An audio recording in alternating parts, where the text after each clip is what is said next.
Hello, everyone, and welcome to our Zoom-based webinar. My name is Professor Ann Karagosian, and it is my privilege as the director of the Promise Armenian Institute at UCLA to welcome you to the first of our webinars co-hosted with the AGBU Armenian Virtual College. This webinar lecture is entitled The Balyans, Ottoman Architecture and Balyan Archive, to be presented by architect and author Mr. Büke Uras, with commentary by author and Ottoman era researcher Mr. Arsen Yarman.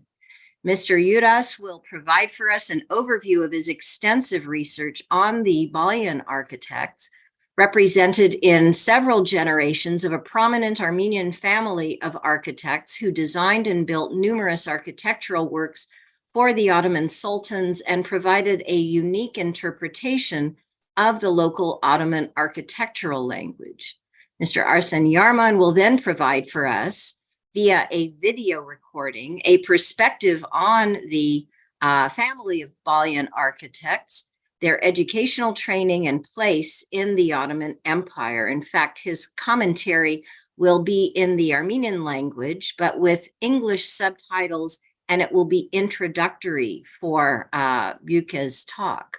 We are also delighted to welcome to our virtual stage Dr. Yervant Zoryan, Chief Architect and Fellow at Synopsis, as well as President of Synopsis Armenia and the founder and president of the Armenian Virtual College.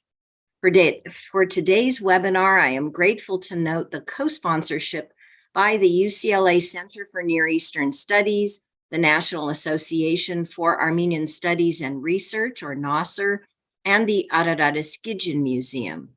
On behalf of the co-sponsors here at UCLA, I would like to acknowledge our presence on the traditional, ancestral, and unceded territory of the indigenous Gabrielino Tongva peoples. And especially at this moment in time, I would like to express on behalf of our UCLA Promise Armenian Institute family our continued horror and outrage at the humanitarian crisis that was triggered on December 12, 2022 by the blockage of the Sol Mountain Road linking Artsakh or Nagorno-Karabakh to Armenia by Azerbaijani activists. We call on the international community to accelerate humanitarian interventions and to amplify pressure on Azerbaijan to end this illegal blockade. And now back to our webinar. My friend and colleague, Dr. Yervant Zoryan, will provide a formal introduction for our speakers in a moment.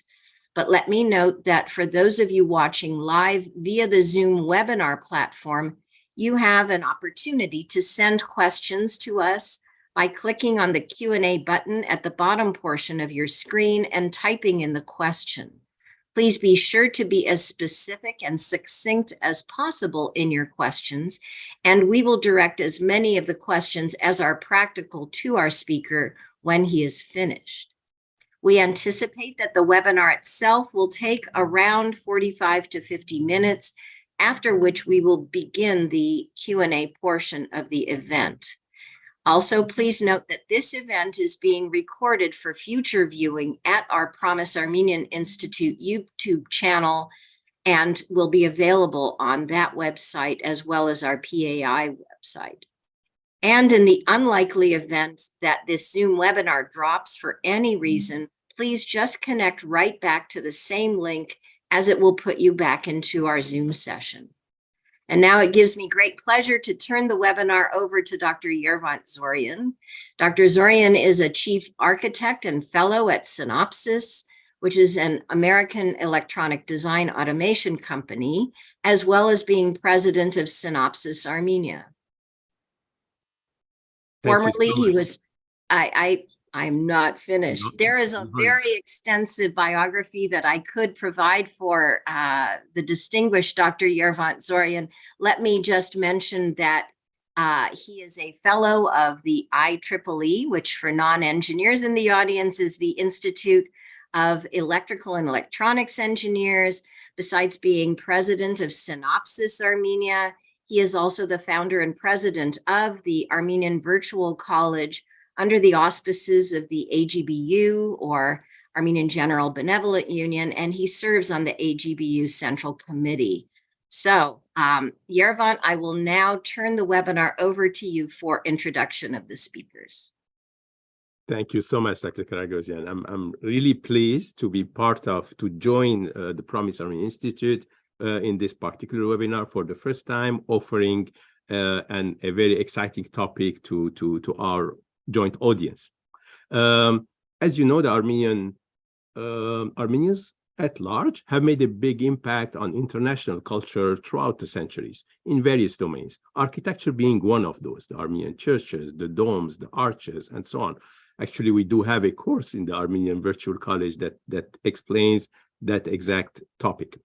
Today, we're taking a particular aspect of the culture, particular individuals, particular group of individuals, which is the Balyan family. And with the Balyan family, we'll be able to watch together this webinar, but also the Armenian Virtual College offers a particular platform, as you see it here. It's called the Armenian Learning Zone, where we put additional material, multimedia material that enhances further the topic. And similar to what we will be seeing today on this particular topic on the Balyans, there are several other topics, dozens of them, that we have offered over time. You are always welcome to go and look at them and learn from them. They cover different domains of history, architecture, religion, from high-end topics all the way to Armenian wines and cooking and so on, all in multimedia manner. Now, regarding this particular topic of today, regarding the Balyans, you'll be able to see the biographies of the presenters, the main presenter, that is Professor Büke Uras. Büke was born in Istanbul in 1956. He studied architecture in Italy, in Sapienza University, then went to the US, to New York, to practice there in a large international firm. Following that, returned back to Turkey and became an architect in Turkey, but also taught at the university, Bahtişehir University in Istanbul. Since then, he is based in Paris. He practices architecture, but also publishes extensively different papers, different documents. But one of his most important work, comprehensive work, I would say, is this Balyan book, the Balyans, Ottoman architecture, and the Balyan archives. We'll hear a lot about the archives. And today, it has become a major reference for the last 2 years. The mayor of Istanbul is using it. The municipality has funded the 3rd and the 4th edition of the book, and they are using it as a diplomatic gift from the city of Istanbul to whoever they need to offer it to. Professor Büke is continuing to work on this domain, and we'll hear a lot about this book from him directly. But before doing so, we'll hear an introductory commentary from a person who had an impact on this book, and we'll hear about that as well, an Armenian from Istanbul, Arsen Yarman. Arsen was born in Istanbul in 1949. He was a student at the military school in Istanbul, and then he went to Italy for his higher education. He went to Venice, to the military school as well. He's fluent in Armenian, in Turkish, in French, and Italian. So we'll hear a short introduction from him shortly. He is published a number of books in the Armenian culture domain, addressing different aspects of the Armenian culture, but mostly what has been done in the Ottoman Empire historically, about the health domain, about the Supergich Church, about various renowned architects as well. And also he has a book, the most recent one, on Armenian jewelers. A 2-volume book that has, again, wealth of information. Unfortunately, it's not in English yet. We're looking forward to have it in English, but that's also a topic of interest that we may address it later. Let's go ahead and listen to Professor Mr. Yarman first.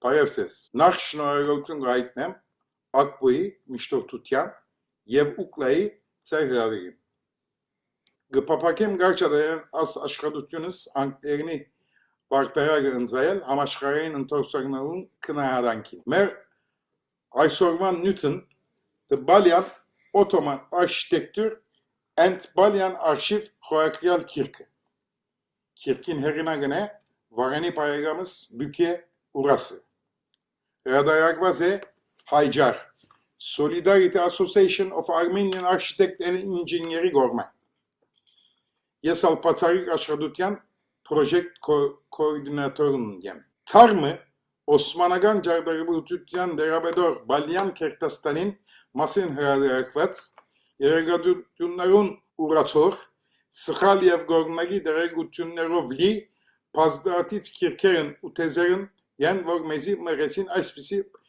պատյամը քրի առնելու։ Ես սեզի պիտի չարդայդվիմ Մադյանին ջարդարաբեդական գորբերուն մասին։ Այս մանրանկարություններն մասին ցեզի պիտի դերակացնե հարկերելի բարեկամս բարոն Բükեն։ Կարիքը կսկամ հիշեցնելու թե երբ Իստանբուլի մեջ շրջագայեք ցեր դեսած բալատներուն, զորանեցներուն, աբարանքներուն, մզգիտներուն, շիրիմներուն, դպրոցներուն եւ պատմական շենքերին վրա ուր որ նայեք կտեսնեք Balyanներուն գնիքը։ Առանց Balyanներու անգարելի է վգայել Իստանբուլը։ Մեծ օրմե դրուն, դրային տորնիգին, ասկերստացանին չաղավիրներուն գորմե կանգած ազնվական կեղեցկությամբ դեր շենքերը մեզի կհիշեցնեն իրենց լի ու լի կյանքը։ Այս հորերու վրա ապրած լալուն իրականությունը եւ անոնց որակյալ ջարդարաբեդական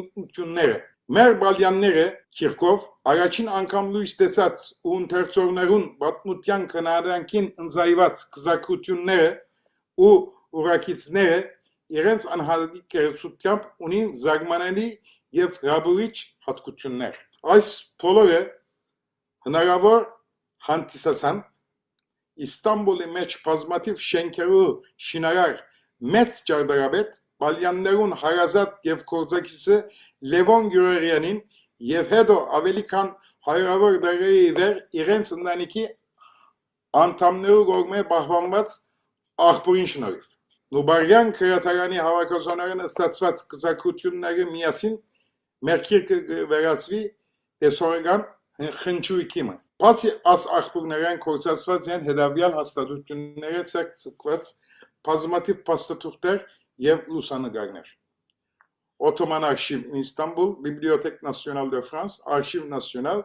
Archive de Paris, Académie d'Architecture, Sotheby's, the Metropolitan Museum of Art New York եւ Jean-Paul Getty Museum of Los Angeles։ Մենք աս աշխատությամբ կարողացանք դադրեցնել Balyanներու ուսման վերաբերյալ անարդար սպեկուլյացիաները։ Paris Saint-Barbe եւ Paris École Centrale des Arts de Manufacture վարժարանը վավերացնելով Sarkis Balyani ուսանողական արձակուրդները եւ նաեւ բարոն Հանրի Լաբուրստին իր աշակերտներն հարկանքով Nigoğos Balyan ըստորակրյալ երկու լուսանկարներ որոշելով փաշրեցինք մեր ընթորցերին հետ։ Նաեւ Աբդուլլա Երպաններու գորմե լուսանկարված եւ Աբդուլհամիդ Փենի արտոնությամբ Իսպանիա թագավորին նվիրված Չրամ բալադի լուսանկարներու ալբոմին գորքին վրամ Troşmuvat, Sarkis Balyan Architect and Chief Engineer Ardeutyam ve Şnagede Trink Balyanları masin sıprıvat vicapanutyunlarun voronk intanayin irent Garabed, Taşnatir, Şinarar, Gamta Haytatiç Laluşuç. Balyanları Garozazen nayev pazmatif yerleşsener. Orinak, Beşiktaş'ı Surp Asfazazin, Üsküdar'ı Surp Garabed, Ortaköy'ü Surp Asfazazin, Anadolu'yu Gaziantep'i Surp Asfazazin yerleşsener. Verçiniz, Edakayın Mızgit, Yev Zankagonu Poporotünlerov Yendargıvelov, Verazvaze Minareyi, Yev nayev Avelsuzadzen Minaremi Yevs. Yergoy Kısani Yerek Tvaganin, Gaziantep'i meç Badahats Ahrevi Yerajütyan Hevankov, Minaranere Dabaleyov Kompedivra, Vras Batçarenen, Sagan Yegeretin, Himnagan Vnas mı Çelesans. Himagı papakim tezi delegasyonel kanimını garnaru masim vorozme şadastvazi. Sarkis Balyan, Patsiye polor daran ojdvazi, mekenaket mitkovmanav. Uner amaçkarayın patentler. Anonsmen mekadı hazar utay vatsuninin elliptical steam engine pomp ıllanlı anlamaz metküdüne. Zoray sorgu goşini blower. Jarvestegan korzorus batçara viesal Amerikayan Nerazzelov korsazaz yem asblower. Kanima ankamner porsaz yem hinkis aydatrer sagan sakoraz. Nuynisk ankam mı luç argazimın al batçar yazan.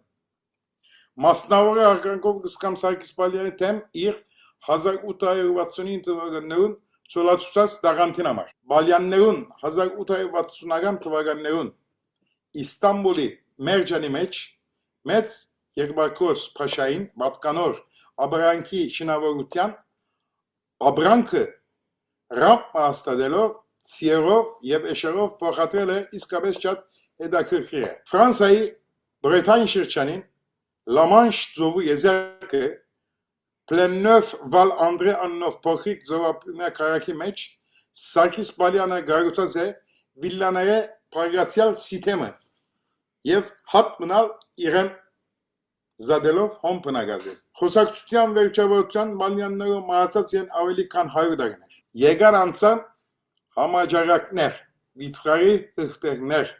Yerragundu Portsak Vesav Erga Şarjerov. Pınagan Aretnerov. Sov Yeraştutyun. Diktatörner, sultanner. Yergu amaşkayın baderazmer eranatsan utatresan. Pohvetsan Barçaseveri, kardeşleri, Martkutyunu Pınaçin Çivelovdanken haziv azad etsav. Veraran etsav irpoşineren. Karakterov Batçarov hayere sıbırvesan aşkayın ços kormeye. Serutneransan.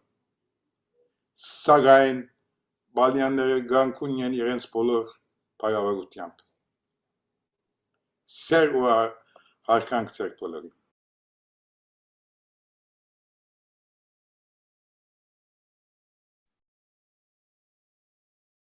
Wonderful. Büke, you can unmute. Yes, please go right ahead. Thank you very much for inviting me to this presentation. I feel honored to be with you today. As you mentioned, I will talk about my book, Balyans, Ottoman Architecture and Balyan Archive. And here I have a copy of the book. So the contribution of Balyan family to the late Ottoman architecture is one of the most debated issues of the recent decades in the cultural and academic milieus of Turkey. This family of architects and builders is credited with some of the most spectacular monumental achievements of 19th century along the Bosphorus shores and beyond. However, their singular influence in the westernization of Istanbul and the Ottoman Empire remains enigmatic. How much local or foreign was their work? How does it fit in the dialogue of tradition and modernity, of East and West, characterizing the Ottoman 19th century? Were they creative artists or rather highly talented and well-organized builders?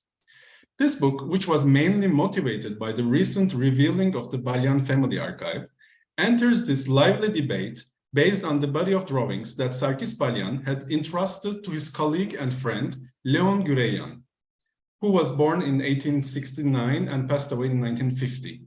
These documents remained for over 1 century in the Güreyan family home in Asolo in northern Italy. And finally, in 2014, it was donated to the National Museum Institute of Architecture after Alexander Tamenian in Erivan, Armenia. Although in part published elsewhere, they are brought together and analyzed systematically for the first time in this book. My research was also enriched with a wide range of alternative archival and secondary sources, such as the series, maybe the most important is the series of watercolor perspective drawings signed by Sarkis Balyan, and they're the only signed documents by drawings by Sarkis Balyan, today preserved in Nubar Library in Paris. Also, illustrations of steam engines and pumps developed by Sarkis Balyan, published in contemporary Western technical publications, or valuable pieces of information from Ottoman Armenian newspapers, retrieved with the generous help of project coordinators and dear friends Arsen Yarman, and Kevork Özkaragöz. I cannot not mention the wonderful work of editor Müge Cengizkan for the text and the contribution of Hajar Association for the support for publishing the book. The members of Balyan family, we can sum them up in 3 generations. The first is Krikor Amira, born in 1764. This is actually Garabed Amira, born in 1800, and their Krikor's grandchildren, Nigoğos, Sarkis, and Hagop. So these 3 generations were not only the architects behind numerous important buildings, but they were also active participants and subjects of the Ottoman political, social, and cultural realm. The surname Balyan, which means the successor of Bali, or Veledi Bali, as mentioned in some Ottoman documents, was first used with Krikor Balyan. Armenians were then in favor with the sultans because of their architectural tradition and Ottoman distrust of Greeks since their bid for independence after 1821. In fact, members of the Balyan family began to work for Sultan Mahmud II after 1820. Garabed, here we see the portrait of Garabed, and Krikor Balyan received the title of imperial architect. And Garabed built for Mahmud II's son, Abdülmecit, the largest of imperial palaces in Istanbul, which is Dolmabahce Palace. Sarkis Balyan is the last influential Balyan. His death in 1899 should be seen as the end of the family practice. We can see the other images if you like. This is Sarkis Balyan. And this is Nigoğos. What we call as the Balyan archive is actually the personal archive of Sarkis Balyan. Therefore, it consists of many plans and facade drawings, all of which can be dated after 1850. Since the archive does not include the designs of the older generations of family members, such as Krikor or Garabed, it cannot be seen as a complete directory of buildings documenting the historical progress of the Balyan atelier practice.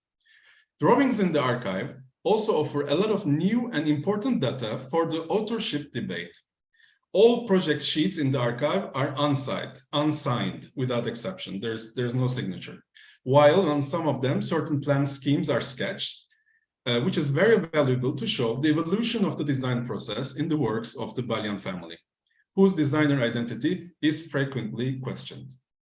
The history of the Balyan architecture suffered from a double distortion for a long time. While the mainstream Turkish narratives tried to reduce the roles of the Balyans in Ottoman architecture and even discredit them, Armenian texts glorified them as geniuses at the expense of other architects.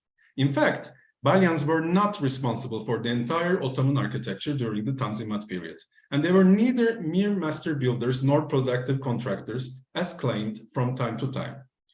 However, the significance of Balyan family during the final period of Ottoman architecture is an undeniable fact.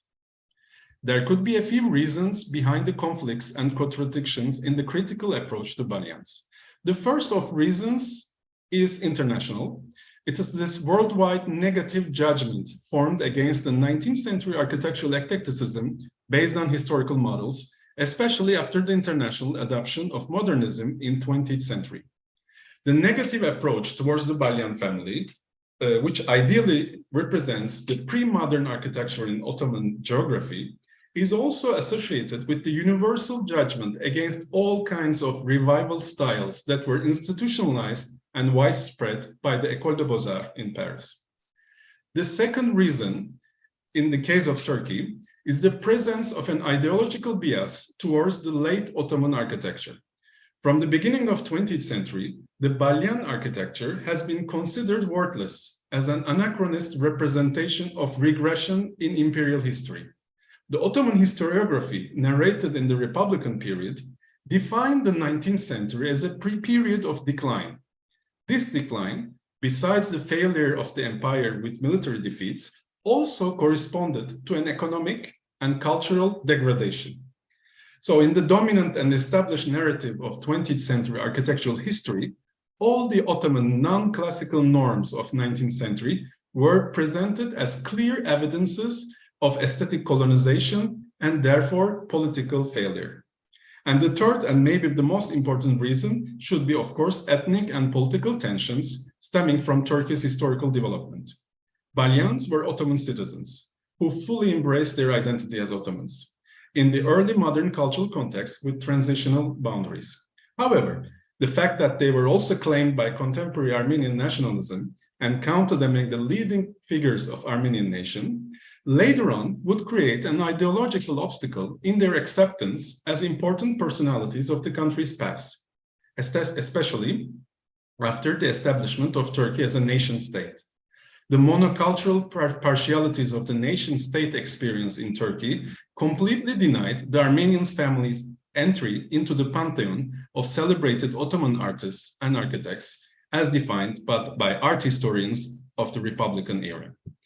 In summary, from the viewpoint of the mainstream historiography, historical conjuncture and ethno-religious identity did not work in favor of the Balyans.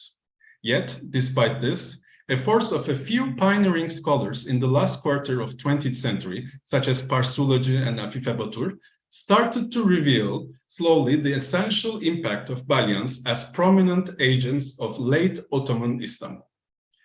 The Balyan architectural practice, from Krikor Amira, the grandfather, until the death of Sarkis Balyan in 1899, gives us an idea about the transformation of the architectural profession and the figure of architect in Ottoman society.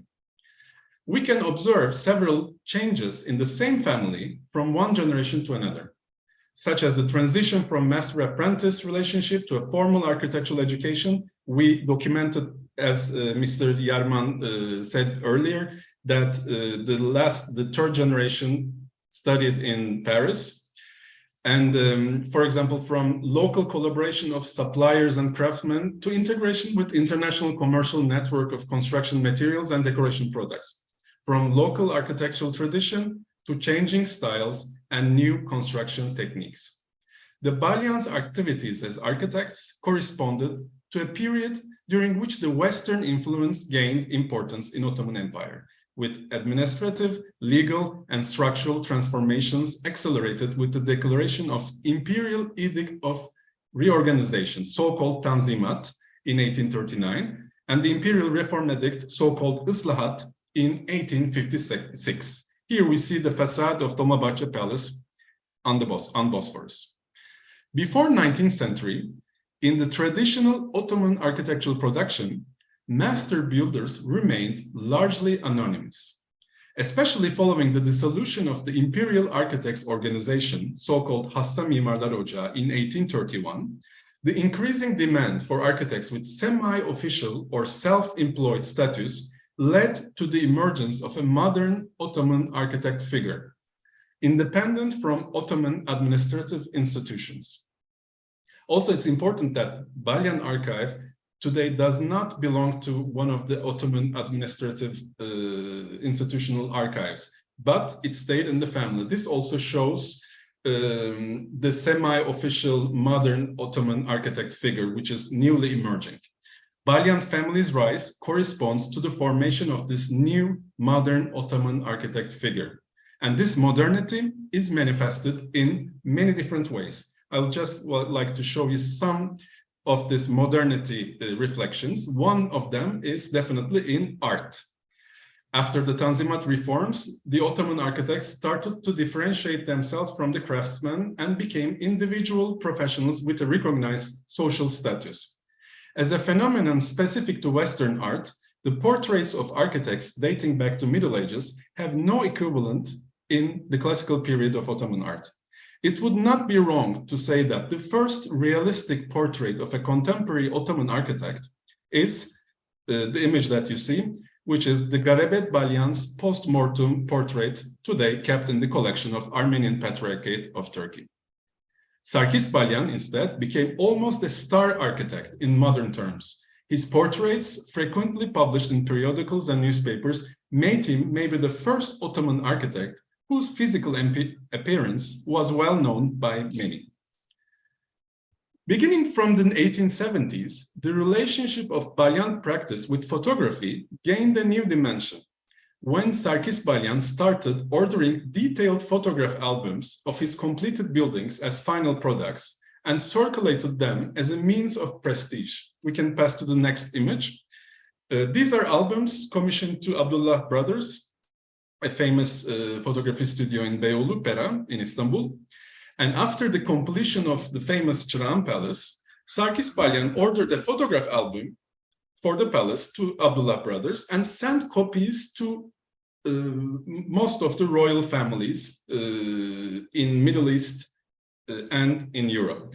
We could document that albums went to Queen Victoria, to Tsar of Russia, to Shah of Iran, etc. We can document them through the Ottoman archives in Istanbul, but we could only detect one of these albums, which is the one sent to King of Spain, which is today kept in Getty Museum in Los Angeles. The pioneering role of Sarkis Balyan in using photography as an advertising tool for the representation of his architectural practice presented the Ottoman contemporary architecture as an attractive object of desire and radically changed its perception and aesthetic understanding. Another form of modernity is the use of technology. Sarkis Balyan is an engineer, mechanician, and inventor. Among the works that he developed over the years from 1850s, there are two outstanding inventions. The first one is revolving steam pump, and the second one is, with the use of minimal coal use, it is an inexplosive fascicular boiler. So we know, we could document these in Bibliothèque Nationale de France, and we know that he himself had this interest in new technologies. Actually, the introduction of modern technologies into Ottoman construction environment was made possible to a large extent by Sarkis Balyan's personal interests and efforts. His contribution to the modernization of the Ottoman construction industry is of great importance in the book. He radically transformed the construction sites and their organizations by using steam machines for the first time in Istanbul. I would like to underline the fact that the first steam machine in Ottoman Empire was not used in Istanbul, but it was used in Egypt, which was at the time an autonomous region of Ottoman Empire. And as you can imagine, the first steam machines used were used by the French for the construction of the Canal of Suez. The transformation is so striking that, for example, Dolmabahce Palace, we saw an image before, its construction took 13 years, but Beylerbeyi Palace, which is built by Sarkis Balyan with the use of steam machines, could be completed in just 2 years, thanks to the steam engine technology.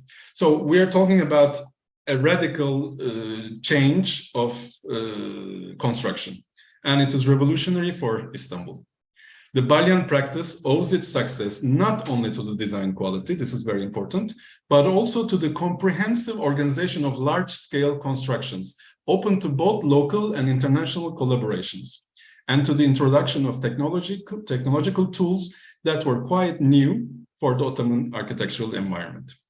And of course, the palace's choice, the Sultan's choice of architect in favor of Balyans can be better understood when we consider that their success in fulfilling their commitments towards their client in terms of costs and deadlines, of course, with the use of technology.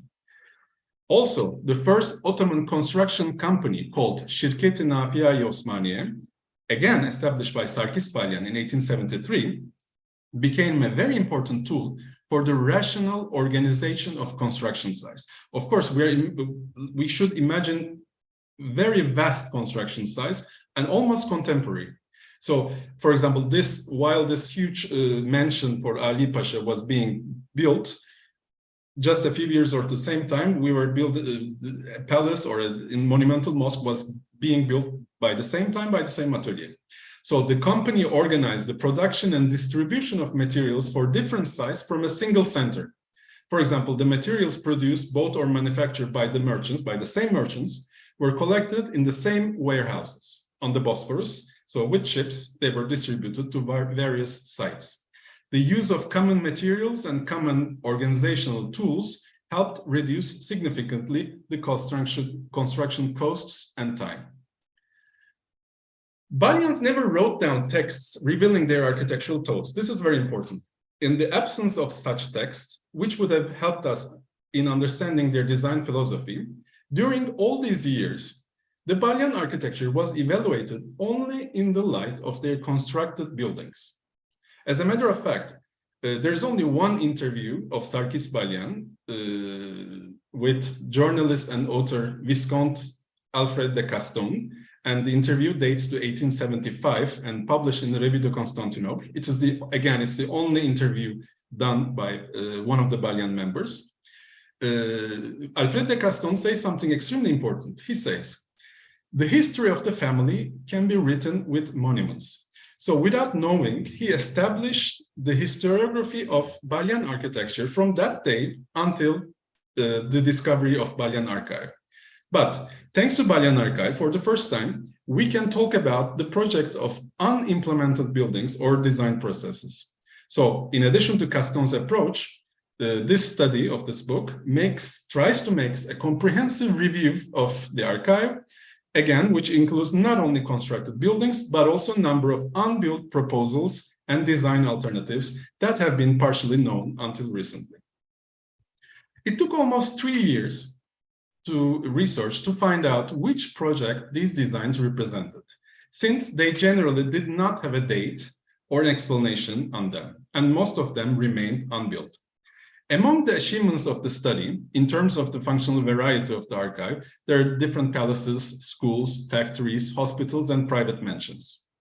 The presence of draft project sheets witness the design process, which for me is very important.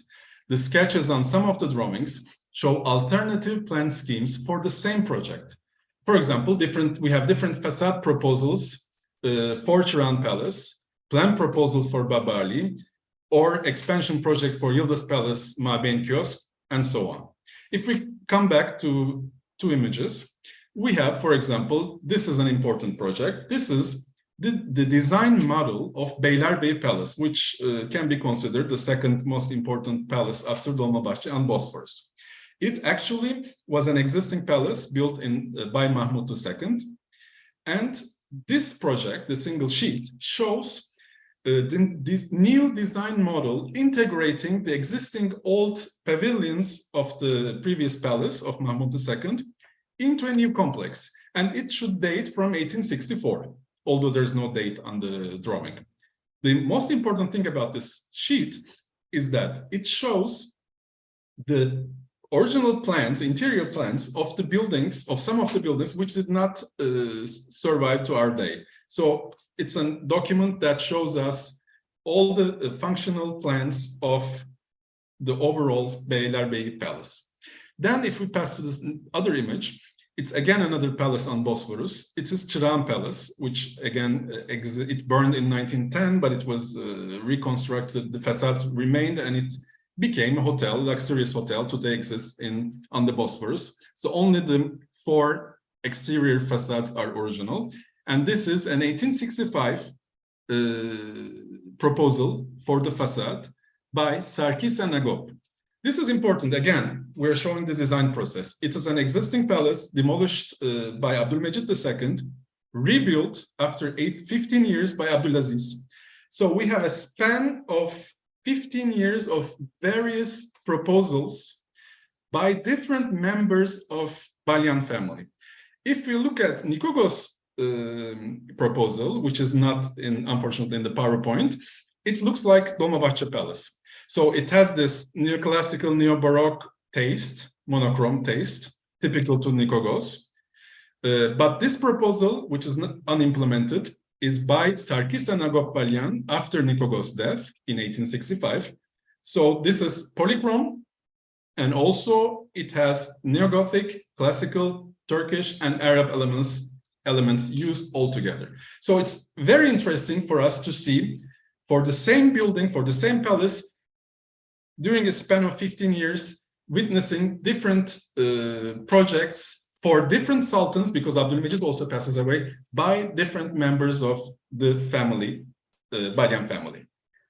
If we pass to the next image, we have the final project, again by Sarkis and Hagop Balyan. This is the implemented project. It is how it looks today, and it dates from 1870. Then if we pass to the next image, I'm just showing you just symbolic images from the archive so that we can understand the content. This is Sarkis. This is an interesting project. It is Sarkis Balyan's project for the reuse of mother of pearl inlaid doors. You see some doors there. And these doors actually were produced by a local manufacturer called Kemhajian in Istanbul. But they were done for Çırağan Palace. Abdulaziz dies, and the new Sultan, Abdülhamit II, expects Kaiser Wilhelm II of Germany as a guest to Şale Kiosk in Yıldız Palace, which is not far from Çırağan Palace.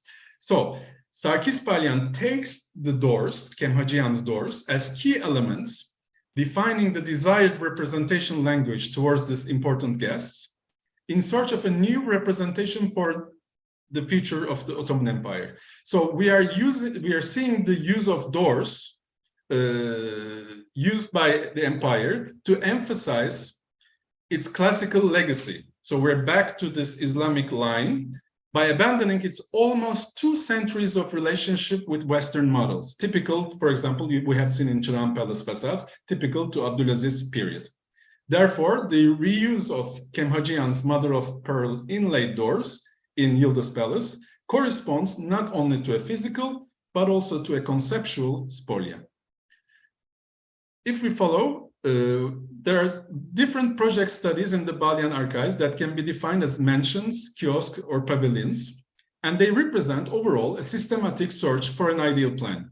I just put one example. If we pass to the next, this is one example of this many project studies. While the kiosks and pavilions were built in masonry during this period and dominated by Western influences, for example, with their triangular pediments, with pilasters and so on, they strictly follow the Selamlik and Harem sections of Ottoman life, and also influence of late Renaissance Palladio models, and also contemporary French models all at the same time, as well as the pre-Tanzimat local civic architectural models with the central hall plan scheme. If we pass to the next one, it is one of the most important drawings for me in the Balyan archive, which took me almost a year to identify, which is maybe the most, it was the easiest to identify, but it took me a long time.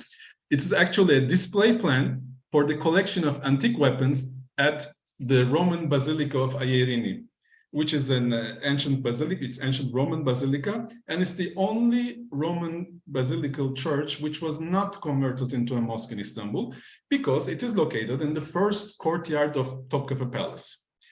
So it was always used for different purposes during the centuries, and in the second half of 19th century, there was established the first Ottoman museum.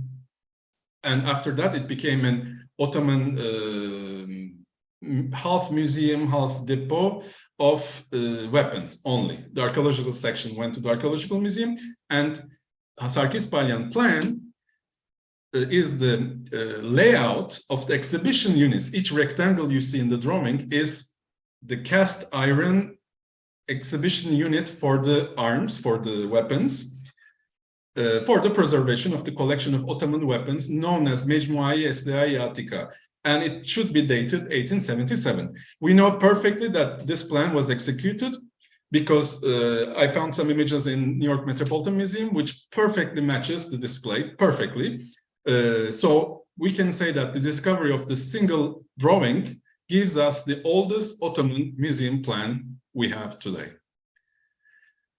Then, probably the most important project in the entire archive, and also the most important surprise of the research, is the identification of the final plan, facade and sections, and plan alternative of the Aziziye Mosque project, dating to 1874. We can pass to the next image. It's a monumental, single-domed, 4-minaret structure on the Bosphorus. 4-minaret, it's very important because after 3 centuries, for the first time, the sultans decided to build a mosque with 4 minarets. It's highly symbolical. And it's a previously unknown masterpiece of Sarkis and Hagop Balyan. We knew that this mosque was being built, but we didn't know what the project was. The construction of the mosque actually started, as you can see in the photo, right behind Dolmabahce Palace. So it could have been seen, it should have been seen from the gardens and also from the interiors of the Dolmabahce Palace in 1874. But Sultan Abdulaziz passed away in 1876, and the construction was abandoned by Abdülhamit II, also because of the war with Russia in the same year. Over time, as you can see, there's a big wall already built in the image, which stayed for almost a century on the sides, but the big stones of the wall scattered around, and today still the area is called Taşlık, which is les pierres, the stones. And I also was born just next to it, so it makes me happy to be part of the story. Also, I can wait. In the 1980s, Swiss Hotel was built, still exists, on the last traces of the mosque. So today we don't see any of the big stones, unfortunately, neither the wall. We know that this building would be the largest mosque in Istanbul with its 4 minarets that would be visible from almost every corner of the Bosphorus, and its giant dome that restored the classical structure scheme that sits on so-called 4 elephant feet that we will see later on in the plan. The press of the period, the French press, the Ottoman Armenian, the Ottoman press, they all insisted that the mosque would compete with Süleymaniye, which is the biggest mosque of Istanbul. In the book, besides the geometry of the design, I tried also to understand approximately the diameter and the height of the dome with rough calculations. There, again, there is absolutely no dimension nor description given on the drawings, but I used the thickness of the walls to understand more or less, of course, the diameter of the dome and the height of the dome. Actually, the dome is bigger, definitely bigger than that of Hagia Sophia. If we can pass to the next image, the only facade drawing that we have belongs to the Bosphorus facade, where you can see in the below the mihrab. Aziziye Mosque Bosphorus facade does not reflect the mass organization of the Ottoman classical architecture, which is spread over the courtyard portico level with various levels and articulations such as semi-domes and small domes. It emulates the dome setup of late medieval Islamic structures, detached from the high, massive, and robust walls. It is not typical to Istanbul at all. It's associated more with Bursa Green Mosque or the Mamluk style of Sultan Hassan Mosque, for example, in Cairo. This style should be evaluated together with the other contemporary buildings that were formed by the orientalizing motifs from the broader Islamic geography that reached their peak during the period of Sultan Abdulaziz. The drawings include multiple plan layouts, as well as a series of differing facade and decorative arrangements. We can pass to the next image. This is a section, for example, there are 2 sections of the mosque. This is one of them. And then if we pass to the other image, it is a final plan of Aziziye Mosque. This is very important. It has an open courtyard. As you know, the classical Ottoman courtyards are square or rectangular, closed, with the ablution fountain in the center. This is an open courtyard, typical to Tanzimat period.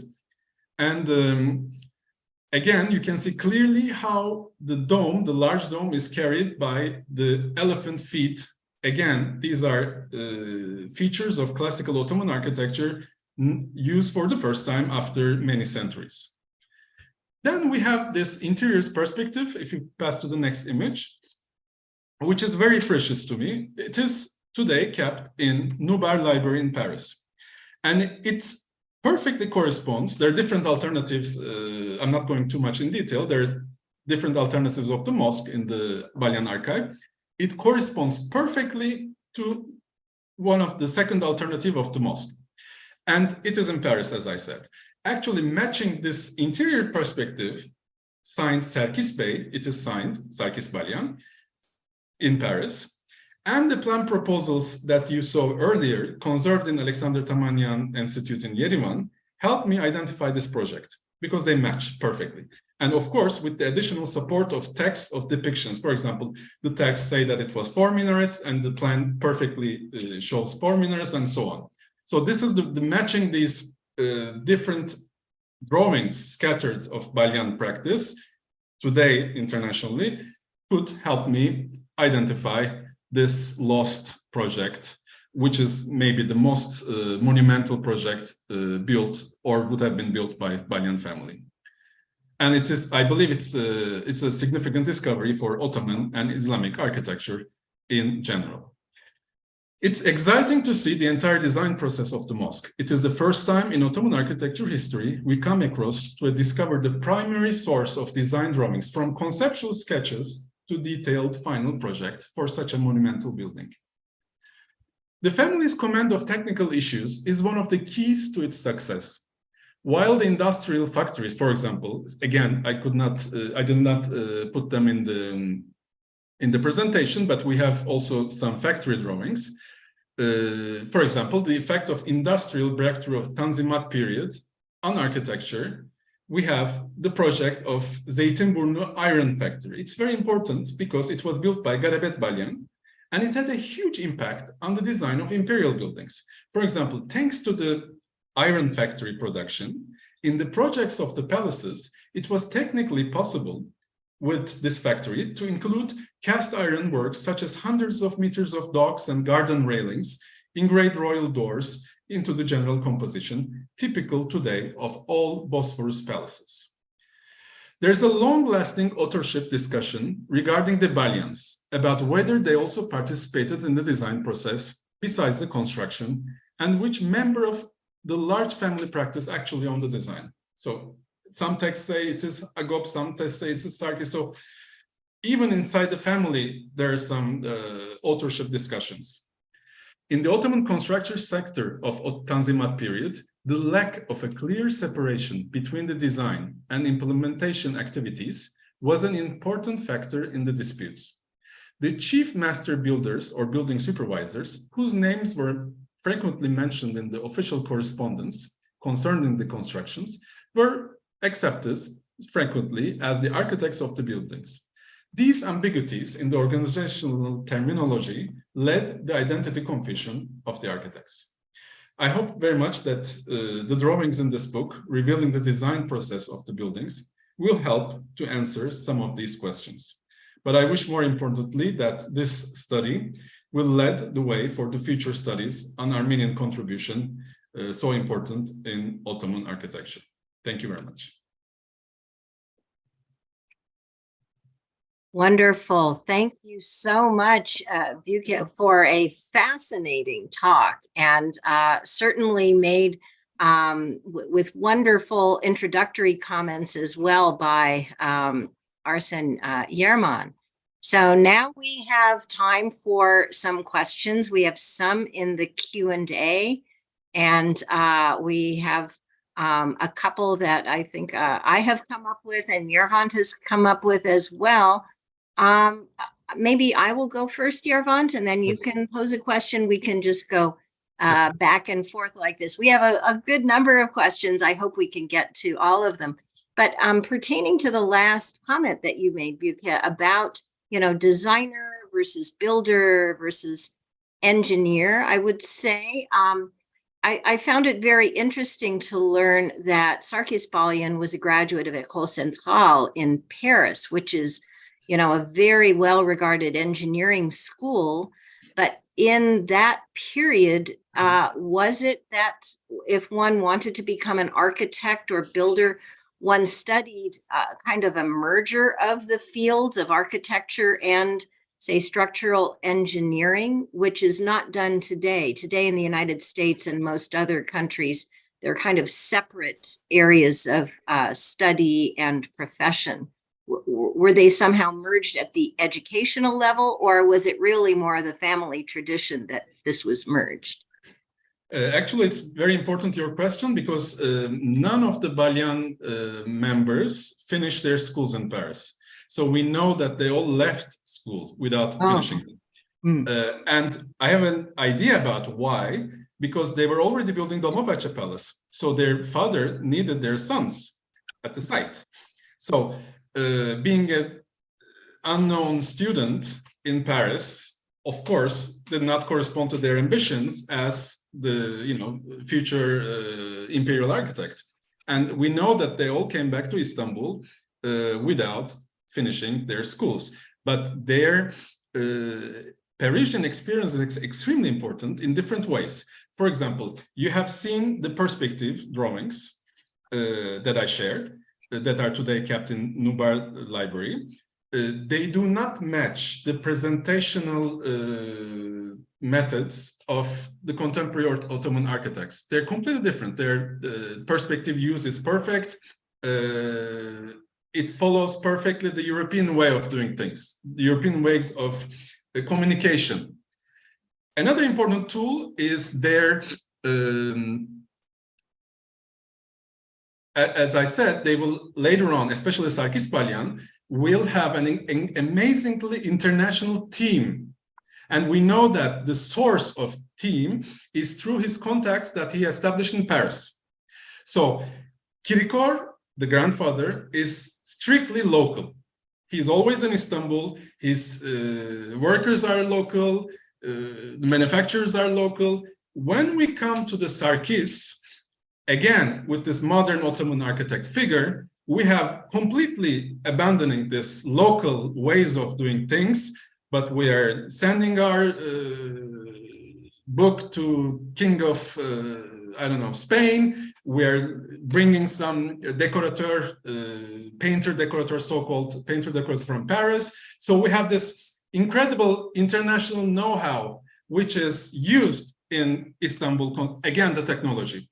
So although they did not finish their school, they used it fully, and they always continued their contacts throughout their entire career, this Parisian experience, which is extremely important in their formation.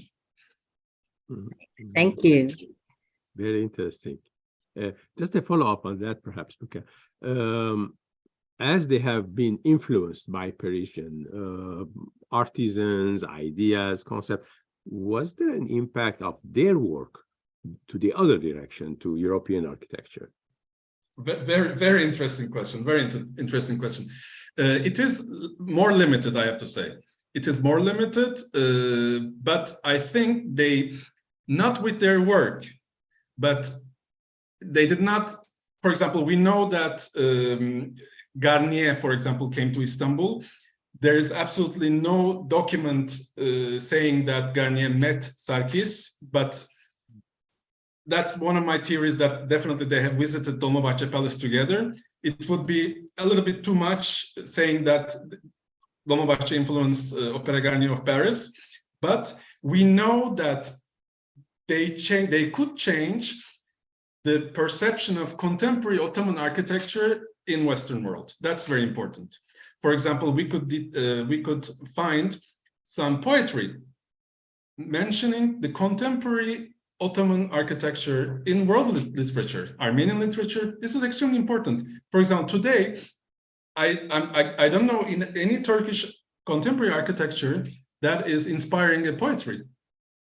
So the entire conception and entire vision of contemporary Ottoman architecture, they changed. Makes very good sense. Thank you. Let's see. We have now a great number of questions, so I will try to ask one, and Yarman, you can take another. So one question: do the family documents that you have been able to uncover shed any new light on economic considerations of the time of that period, contracts, debts, and the Sultan's expenditures, for example, which must have been extraordinary? If you ask me the personal finance of the family, or the I guess the Sultan's finances that enable, I mean, were they contributing elements to the 1875 sovereign bankruptcy in the Ottoman Empire, for example? It's very interesting what you say, because in Republican historiography, the palaces, without naming the name Balyan, it's never mentioned, the palaces are always used as tools for the decadence of the sultans because they are grand, and they always are accused of the bankruptcy of Ottoman Empire, which is not true. The bankruptcy of Ottoman Empire is the interests they started to take after the Crimean War. So it has nothing to do with the 3 or 4 palaces on the Bosphorus. But they in the Republican era historiography, they're frequently used as tools for the bankruptcy of the Ottoman Empire. This is, if you go to elementary school in Turkey, that is what they teach you. But again, it's not true. And again, they never mentioned the name Balyan in the books. And so getting back to your question, of course, it was always faced with criticism, but this criticism was not only limited to the imperial palaces, it was all mosques and so on. One of the most important reasons that the Aziziya mosque's construction was left abandoned was because there was no money to finish the construction because of the Russian war again. So yes, it was always continuous debate, the finance of these enormous imperial buildings. But also it was very important because the Dolmabahce Palace construction was inevitable, because after the Tanzimat reforms, Ottoman Empire really became part of the European family. Being part of the European family meant that diplomats came, you dined together for the first time at a table. In Topkapı Palace, there's no table, and you don't, of course there's a table, but you don't go and sit with the diplomats having a dinner. This new way of doing things started after Tanzimat. So they needed a new envelope to be able to host this new way of life, this new way of diplomacy, which was inevitable for the continuity of the Ottoman Empire. So Balyans gave this envelope, which enabled this new ways of doing things. And it was expensive, yes. Yeah, absolutely. Thank you. And there's a question about the fact that the name Balyan is not written on the palaces, in various other places, the reference to them in Turkey. Therefore, most of the population in Turkey probably does not know that what Balyans have done. So the question comes from somebody from Istanbul, and it says, what can we do to change that? Well, I mean, I have good news. It's changing. It is changing since the last quarter of 20th century, thanks to these pioneering works by Pars Tuğlacı and Afife Batur. It will take time because official historiography unfortunately denied certain things, and these corrections are not easy. But I have to say that we're in a good way. Also, another good news is the buildings today that come from the Balyan practice are really adored by local people, and they're well kept. This is also a very important, I think, detail. And we're getting there. I'm optimistic. I'm optimistic. Excellent. That's good news. Thanks. Yeah. Very good. We actually do have a few questions related to the Balyan or Bali clan more broadly, because this was an enormous clan, right? I will confess my husband's family has connections to this clan as well. Could you comment on any of the earlier contributors prior to Krikor Balyan who may have been in the architectural space, and how they may be related to Balyans that became well known otherwise in the Ottoman Empire, those who were clergy, for example? Or there are many theories about it. So instead of saying my own opinion in the book, I thought it was more correct to give space of all different theories. But what I assume is Krikor Balyan's father is Meremmetçi Bali Kalfa, which is the restorer Bali Kalfa. And from him, of course, Balyan comes from the son of Bali, which should be the father of Krikor. And their origin, which for many years it was taught Kayseri, Caesarea, which I believe it is Bayburt. It is again in Eastern Anatolia.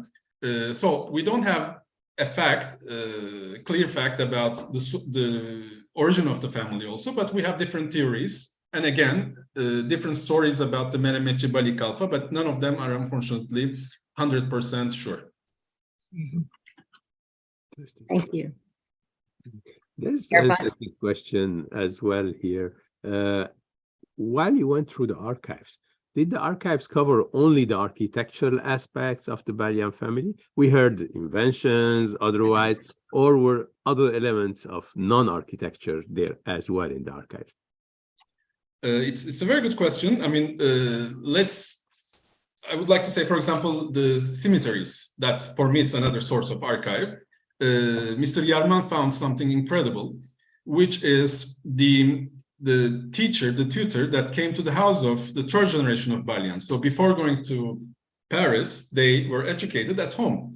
And we found the tomb of this instructor. It is very important because we know that this instructor taught the Sarkis, Hagop, and Nigoğos for only maybe 5-10 years. But on his tomb, it is described that he is the tutor of Balyan family. So from this detail, for example, which is not in an archive, but it's in a cemetery, we understand also the importance of the family for the Armenian community of Istanbul. He's so proud to be that, teacher of Balyan family that it is inscribed in this on the tomb. Interesting. Fascinating. So we are receiving many comments in the Q&A, as perhaps you can see, very complimentary, of course, of your talk.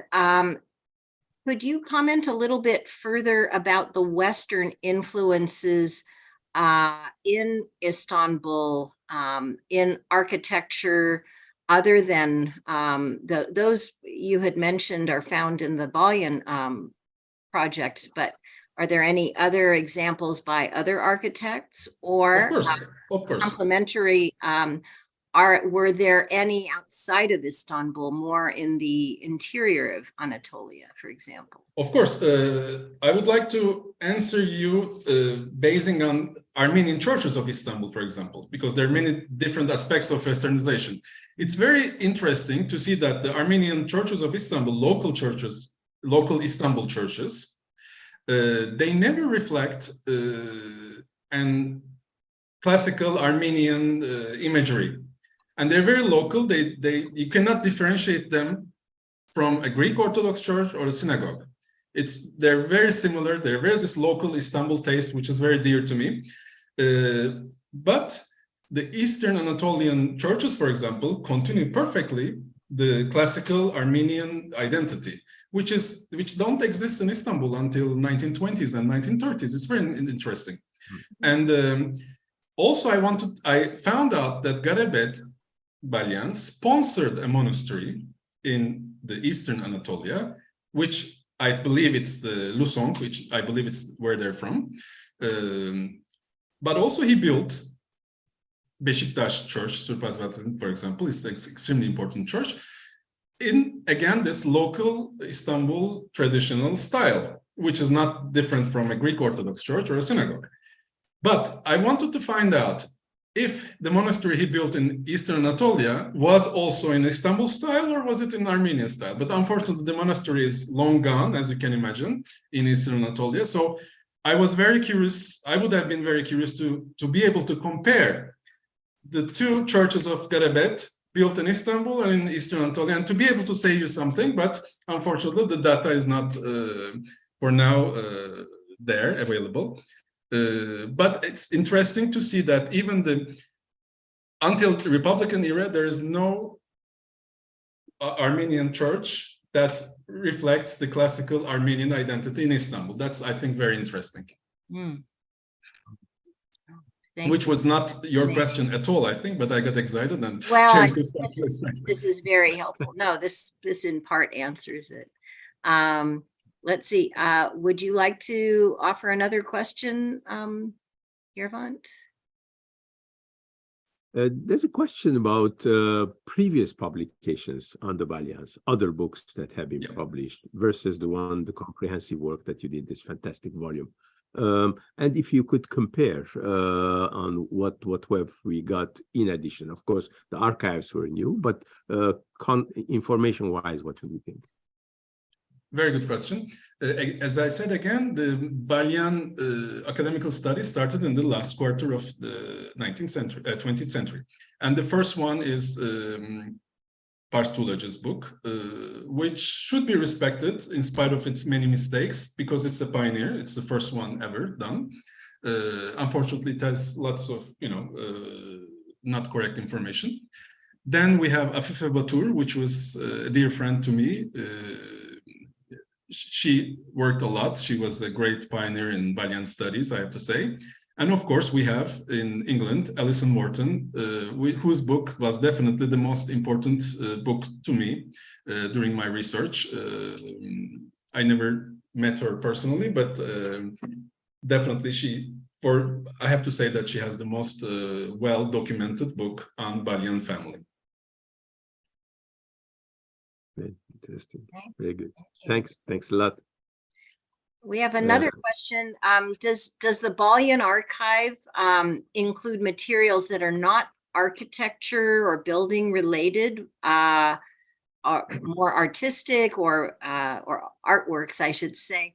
Or would you say that there are other materials that could be of interest to individuals, historians who are not architectural? Very good question again. Unfortunately, I cannot answer because I never had the permission to see the archive myself. Also, I wrote the book on the archive. So thanks to the efforts of Kevork Özkaragöz and Arsen Yarman, we had the copyright to use them, and I was sent the images, the TIFF images, JPEG images, whatever they are. So I could only work with what I was sent. I would have been very curious to see behind the pages. And also, I know there's some photographs included in the archive, which I'm extremely interested in photography, which I could never have the chance to see, unfortunately. Thank you. Okay. Next step, perhaps. Perhaps one today. In the future, hopefully, yes. Okay. There's a question about the descendants of the Balyan family in Turkey or elsewhere. Do you know of the continuity of the family at this point? Yeah, the family is a big family, and I tried to publish what I could find in the Ottoman archives. You can see it in the book. But I was interested, since it's a very big family, I was interested in only the architect members of the family. But the architect members of the family, unfortunately, don't have any descendants, because Sarkis' wife passed away before giving birth. So Sarkis never got remarried after this loss. So he never had child. Hagop is the same. Hagop lost his wife very young, and he also passed away when he was 30-something, so he never had children. Only Nigoğos Balyan had one son, Levon, who died in Paris in misery, unfortunately, but he himself never had kids. So the architect member branch of the family does not have any descendants. There are many cousins and so on, but they're not the architect ones. Yes, fantastic. Okay, good to know. Thank you. I think we have just about exhausted our questions, but we thank you so much. Is there anything you'd like to add, Yervant? I think you mentioned as well the materials at the Armenian Virtual College, which are quite extensive and very helpful to others. Yes. Absolutely. In fact, one more question that can relate to AVC as well, that's on the digitalization of the material and having a digital museum of the Balyan archives or the material that exists and so on. Do you think it is being digitalized properly at this point, or there is an effort needed there to preserve what is there in a digital form and also to publish it in a digital form? Honestly, I don't know the answer. Again, I unfortunately never had direct contact with the institute in Erivan, so I always did it through Hajar Association. So unfortunately, I don't have the answer. Okay, something to dig. But I would love that it's digitalized.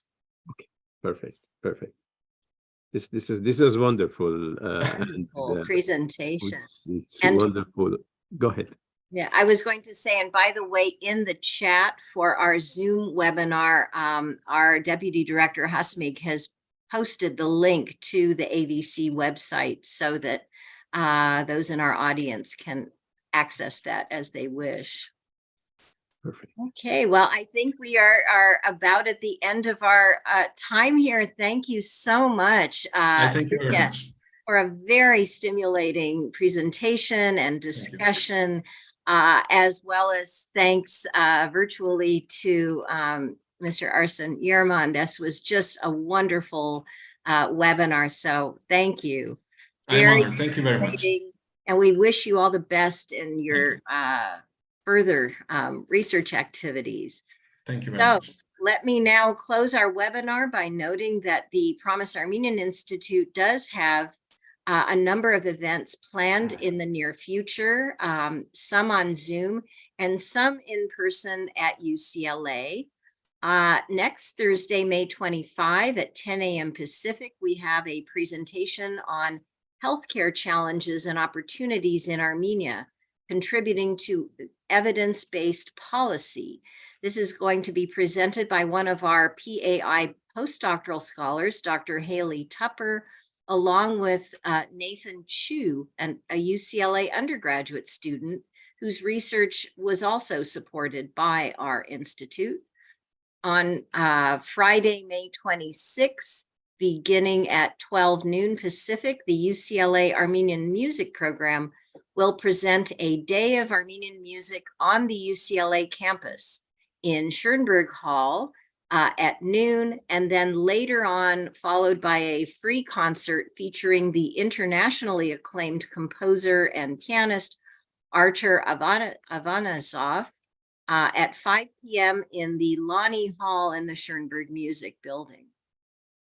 On Wednesday, May 31st at 10 a.m. Pacific, the Armenian Genocide Research Program within our Promise Armenian Institute will present a lecture on the Hamidian massacres of 1894 to 1897, challenging traditional perspectives. This will be presented by Dr. Jelle Verhage with a discussion by Dr. Owen Miller. And finally, to finish off our academic year on Saturday, June 3rd and Sunday, June 4th, from 10 a.m. to 5 p.m. Pacific, Professor Peter Cowie and Dr. Harash Mardirosyan will host the second annual Armenian language workshop at UCLA, held on campus in Bunch Hall. Information on all of these events, including registration, may be found at our UCLA Promise Armenian Institute website and at our partners' websites. So please be sure to consult these or visit us on social media to learn more details on our programming. So finally, before closing, we'd like to offer our grateful thanks to our PAI Deputy Director, Hasmig Bagdasaryan, as well as to Marina Khachaturian of the Armenian Virtual College for coordinating all aspects of this event, including the recording and translation of Mr. Yarman's comments. So thank you once again to all for your participation in this webinar, and we look forward to having you participate in future events for the Promise Armenian Institute at UCLA.